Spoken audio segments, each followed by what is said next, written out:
আর মাত্র কয়েকদিন পরেই সনাতন ধর্মাবলম্বী হিন্দু সম্প্রদায়ের সবচেয়ে বড় উৎসব শারদীয় দুর্গাপূজা। এই উৎসবকে জমিয়ে তুলতে নিপুণ হাতে প্রতিমায় সাজের কাজে এখন ব্যস্ত খুলনার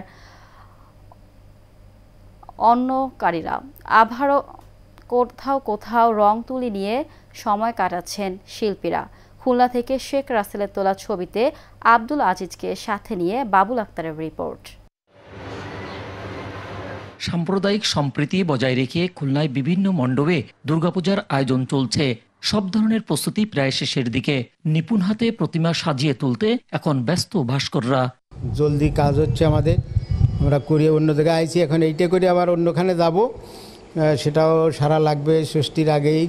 ষষ্ঠীর হয়তো 2 দিন আগেই আমাদের কাজ শেষ হয়ে যাবে। সব চেষ্টাই আছে ভালো করার, চুল লাগানা, গয়না গাটি, কাপড় পরাতে হবে।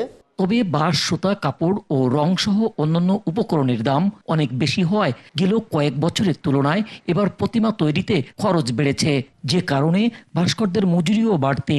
অর্থনৈতিক সংকটটাই বড় কারণ হচ্ছে আমরা নিজেরা পাড়ায় যে টাকা ওঠে সে টাকা দিয়ে পূজা করা খুব কঠিন, বাইরের কালেকশন খুব কম। প্রত্যেকটা জিনিসের মূল্যবৃদ্ধি, বিশেষ করে মার সাজসজ্জা, গয়নাগাটি, বাজারে আনুষঙ্গিক খরচ অত্যাধিক বেশি। তারপরে যারা এর সঙ্গে সংশ্লিষ্ট আছে, লাইটিং, বাদ্যকর, সবারই এবার চাহিদা অনেক বেশি। পূজা উপলক্ষে সরকারিভাবে খুলনায় মন্দিরগুলোতে 500 কেজি চাল বরাদ্দ দেয়া হয়েছে। এছাড়া জেলা প্রশাসনের পক্ষ থেকে বিভিন্ন অনুদানের ব্যবস্থা করা হচ্ছে। সরকারিভাবে প্রত্যেকটি মণ্ডপে 1/2 মেট্রিক টন করে চাল বরাদ্দ ইতিমধ্যে দেওয়া হয়ে গিয়েছে এবং এই মণ্ডপের যিনি সভাপতি আছে তার এগেনস্টে এই বরাদ্দগুলি অলরেডি চলে গিয়েছে। এদিকে সুষ্ঠু ও শান্তিপূর্ণভাবে উৎসব মুখর পরিবেশে শারদীয় দুর্গোৎসব পালনে কঠোর অবস্থানে আইন শৃঙ্খলা বাহিনী। স্ট্রাইকিং ডিউটি আছে 9টি, প্রত্যেক থানায় 1টি করে। মোবাইল ডিউটি আছে 64টি, প্রত্যেকটা ইউনিয়নে 1টি করে। হোন্ডা মোবাইল আছে 67টি, প্রত্যেকটা ইউনিয়নে 3টি করে। ডিবি টিম 4টি ডিবি টিম নিয়োজিত থাকবে, সাদা পোশাকে নিয়োজিত থাকবে।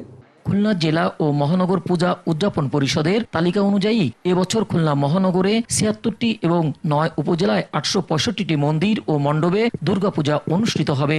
এর মধ্যে ডুমুরিয়া উপজেলায় সবচেয়ে বেশি দুর্গাপূজার আয়োজন করা হয়েছে।